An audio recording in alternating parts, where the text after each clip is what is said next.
In this video, we're going to be going over the French braid. So I am going to take a section at the top, a U section. So the bigger or lower I take this section, the lower the braid will start. So if I start this braid, it'll be about this thick because this is how much hair I have, and it's going to start here on the head. If I take a really small one, it's going to start higher on the client's head, and it's going to start much smaller. So I mean, I could start anywhere I want. I could even start halfway down the head if I wanted to get that look, but the braid's going to start right around the parting. So this is not going to be braided. There is no wrong or right. It's personal preference for you and the client. So you've just got to talk about that with your client, or if you have a image in your head, then now you know how to create it. So I'm going to take somewhere in the middle between those, not too small, not too big. I'm going to take my first parting. So we're going to start this a lot like a regular braid. We have to think about where we want it to go. In this braid, I'm going straight down her head, straight center. So I need to hold my section where I want it to go. If I start making my hand go to the left, the braid will start going to the left. So you are in control of your braid, and you kind of have to, let's say, steer it in the direction you want to go. So I'm off to the left so you guys can see what's going on and me not cover it. So I'm going to have a tendency to want to go that way. So I'm going to have to really control the section to keep it center. So keep that in mind when you're working on a client. You should be right behind your section. That way you can manipulate it properly. So we're going to start with sectioning it in 3. And we're going to do 2 crosses just like a traditional braid. 1 right over the center and left over the center. Yeah. So now that we have this beginning cross, we can start to add hair. So in order to add hair, we first have to do a cross. So we go 1 across, and now we can add hair to that section that we just crossed. So I'm going to grab a section from my right side all the way. I have to go all the way until this center part. Yeah. And put it into the middle section. Yeah. So comb this out. Some people will comb and put it in, or you can just do it with your fingers. It depends on how perfect you want the braid to look at the end, or how messy their hair is. So then now that I've added the section, I'm going to regrip this into my right, and then I'm going to switch my left section over my center. Yeah, so boom. Now I'm going to grip this in my right and this in my right.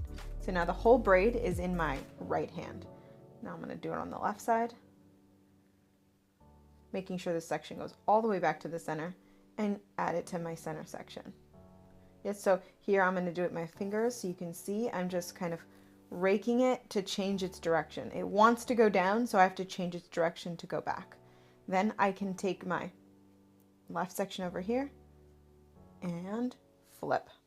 Now I'm going to switch everything to my left hand. Hold, hold, hold. Yes?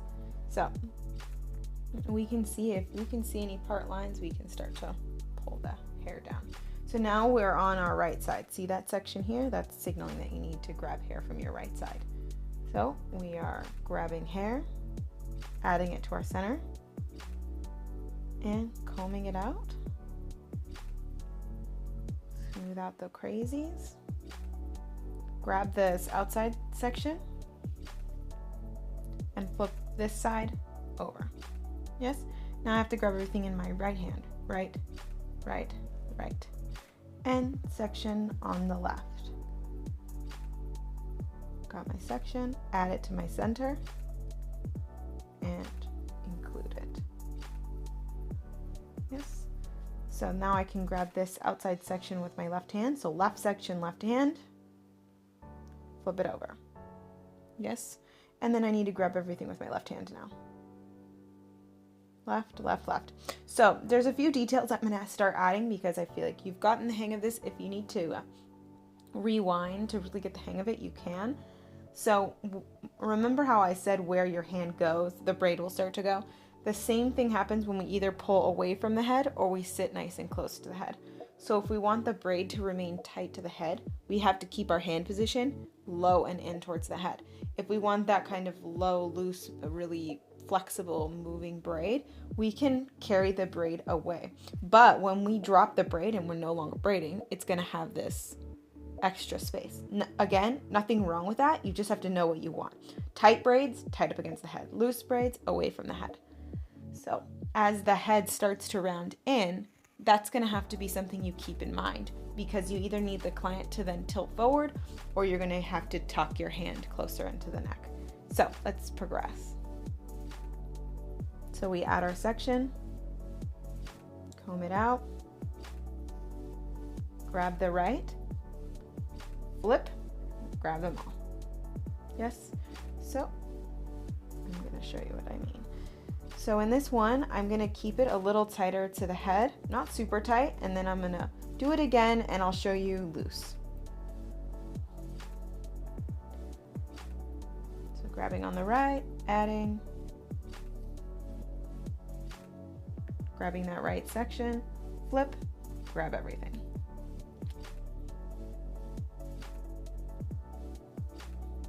Okay, so it's really important that even though I'm grabbing sections and having to clean up the hair, that when I do this trade-off here, that I keep this hand close to the head.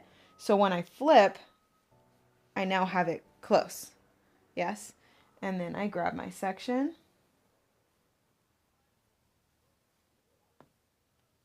So this hand, when I do this trade-off, needs to sit close. Then I can grab everything.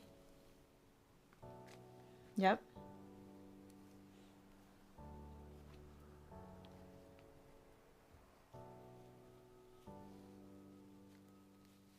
So it's really important to kind of keep this hair, I just keep breaking it down because these little bits will want to pop up and loop into your braid.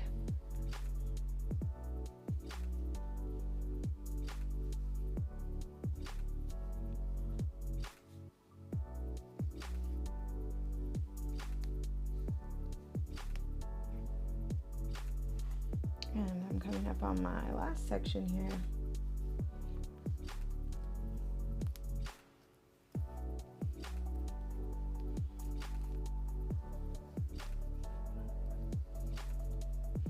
So you can see that this braid does not, now we can just finish with our traditional braid once we run out of sections.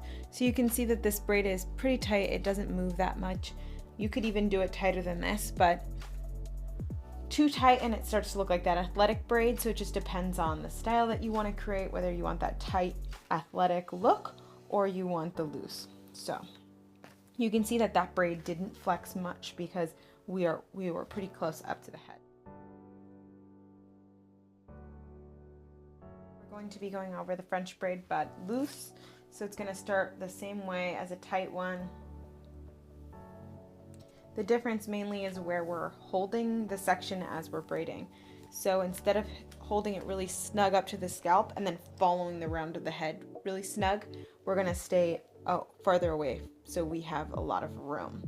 So again, how much room is personal preference. The further away you are from the head, the looser the braid will be, and the more when you collapse it, you're going to have this protruding kind of bit. So we go right over center, left over center. That's the start of our braid, just like before. Now our right's gonna flip. So with loose braids, you don't have to be as perfect about your sectioning as tight braids. Tight braids kind of show everything, every little messy bit. So you can be neat about it, or you can just be way more relaxed. Depends. And switch. So it's the same braid. The difference is going to be in where you're holding your hands. So as you can see, look, I'm pretty far away from the head. And then we'll switch.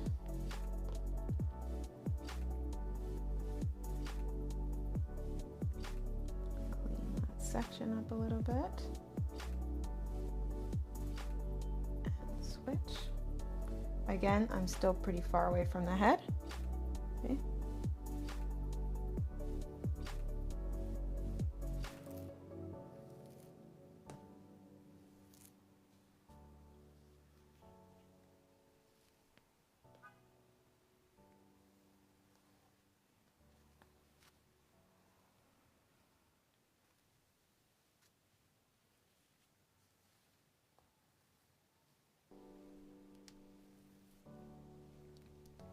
So even though I'm far away from the head, I still need to keep in mind that the head rounds.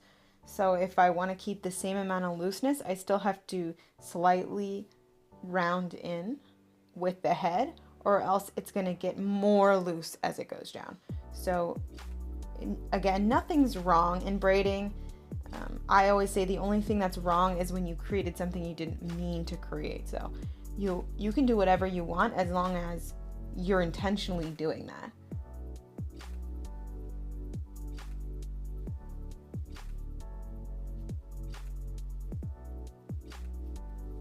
So this is my last section. And this part of the braid can even match that looseness here. So you don't have to make that super tight. That way it doesn't look out of place. It's loose, kind of romantic feel, and then a super tight, chunky braid, yeah? So once we are done with that, and we can just tie that off or clip it off, depends on what you're gonna do with it next. We can then deconstruct this if we want to make it look even more messy. So you can also deconstruct it as you're going. Some people find that easier. Some people want to see the structure and then pull it apart. It depends. You're just gonna have to do this a lot and see what you like to do. So we can pull on these little pieces here and make this as messy as we like. And remember, I like messy, so I may do it more than you would or your client would. But practice it, because if someone says they want it messy and you can't deliver, that's not something you want. So we also want to pull on this piece. Yeah, so I'm kind of stabilizing the braid down here. Not too much, or else it won't allow hair to be pulled through.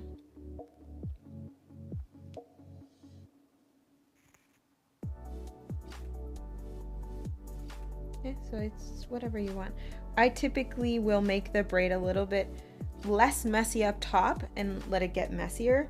That way, when they see it from a front view, this doesn't look just crazy. It's only mildly loose.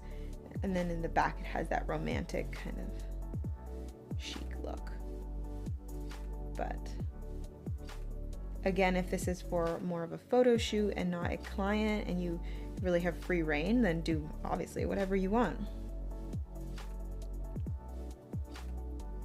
So we can just pull on the braiding part itself. You can pull on these sections. You can pull on this loop.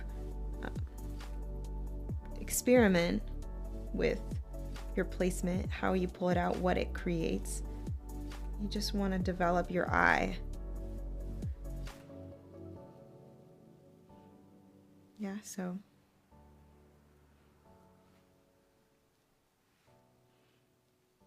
you guys can see we can pull this, and some people will even just kind of pull on the braid really like this. I don't love to do that because sometimes it can give me an unpredictable look and maybe create something that I don't like, but it is an option to kind of just wiggle things around and pull on them. So that is an option too. Yeah, so we have those two options, being a little bit more particular about it or just being a little more kamikaze. Then I would review your braid and see where there's parts that are off. So here I see that this is big here, smaller and big. So I would take this and just expand it and check on it again. Here I see the same thing on this one because this one's pretty big. I'm going to pull this one out a little bit, and then I'm going to pull this one out a little, and then match the same side to make sure. So we can see that, you know, it's not always going to be perfect when you're just pulling pieces out. So you've always got to check for balance afterwards and see, okay, do I want to do more? Do I need to check in with my client? What's happening? So here's the relaxed version. It looks quite a bit different than the tight version. And again, it can get even more pulled out or messy if you want. I want to keep it somewhat normal looking, so I'm not going to make it too crazy, but feel free, just pull on it and have fun.